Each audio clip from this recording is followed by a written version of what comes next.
Assalamualaikum warahmatullahi wabarakatuh.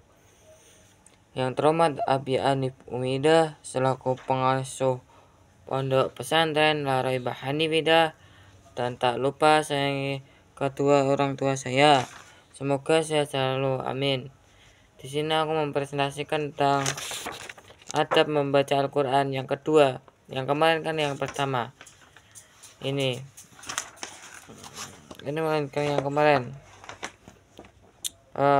Dan seterusnya adalah masalah unik yang penting. Ya,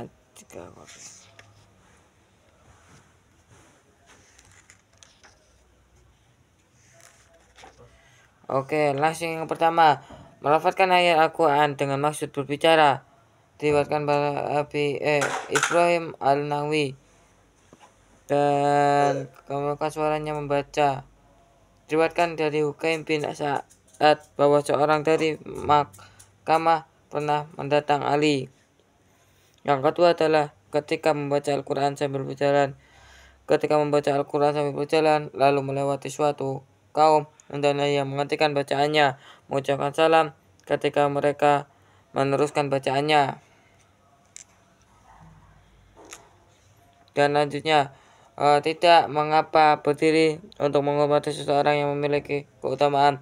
Jika ada orang yang mempunyai kelebihan dalam bidang keilmuan, keahlian, kemuliaan, usia, dan penjagaan, kekuasaan, keturunan, atau lainnya.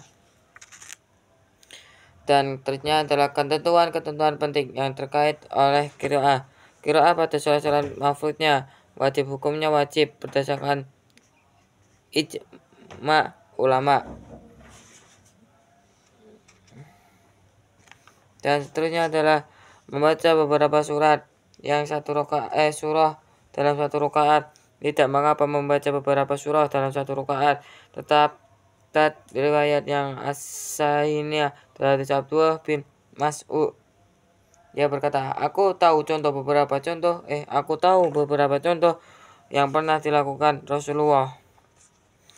Dan sholat jar dan disepakati kaum muslimin bersepakat dianjurkan mengeraskan bacaan pada sholat subuh, Jumat, Id, rawatib 2 rakaat pertama, sholat maghrib, isya, tarawih, serta yang dilakukan setelahnya. 4. Tempat imam diam sejenak setelah takbiratul ihram untuk membacakan doa tawajuh dan agar makmum dapat menyusul takbiratul ihram. 2 adalah di antara akhir Fatihah dan lafaz amin. 3 adalah berhenti agar lebih setelah Fatihah dan makmum dengan membaca Al-Fatihah. 4 adalah setelah selesai membaca surah untuk memisahkan antara bacaan Al-Quran dengan takbir hendak ruku. Pengucapan amin mustahab bagi setiap orang yang telah membaca Al-Quran Al-Fatihah. Yang dilakukan mengucapkan amin. A'udzubillahi minasyaitonirrajim. Bismillahirrahmanirrahim. Alhamdulillahirabbil alamin arrahmanirrahim maliki yaumiddin. Iyyaka na'budu wa iyyaka nasta'in ihdinas siratal mustaqim. Siratal ladzina an'amta 'alaihim ghairil maghdubi 'alaihim waladdallin. Amin.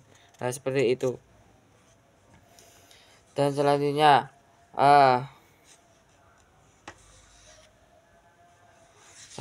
apa ini? Sujud tilawah. Sujud tilawah termasuk perkara yang ditekankan. Perhatikan, pada ulama sepakat untuk sujud tilawah yang mengenai hukumnya sunnah. Dan ketentuan sujud tilawah yang ditentukan sholat nafilah yang disyaratkan suci dan hadas najis terhadap kiblat. Dan ayat sajadah pada surah Shad. Jika membaca surah Shad, orang-orang yang berpendapatnya surah Shad termasuk azaimu yang sujud mengatakan hanya ia berlakukan sujud baik membacakan ketika di luar atau yang sebagaimana. Dan meningkatkan sujud tilawah jika sholat sendiri, saat sholat berjamaah, dan waktu sujud tilawah. Dan sekian dari saya. Wassalamualaikum warahmatullahi wabarakatuh.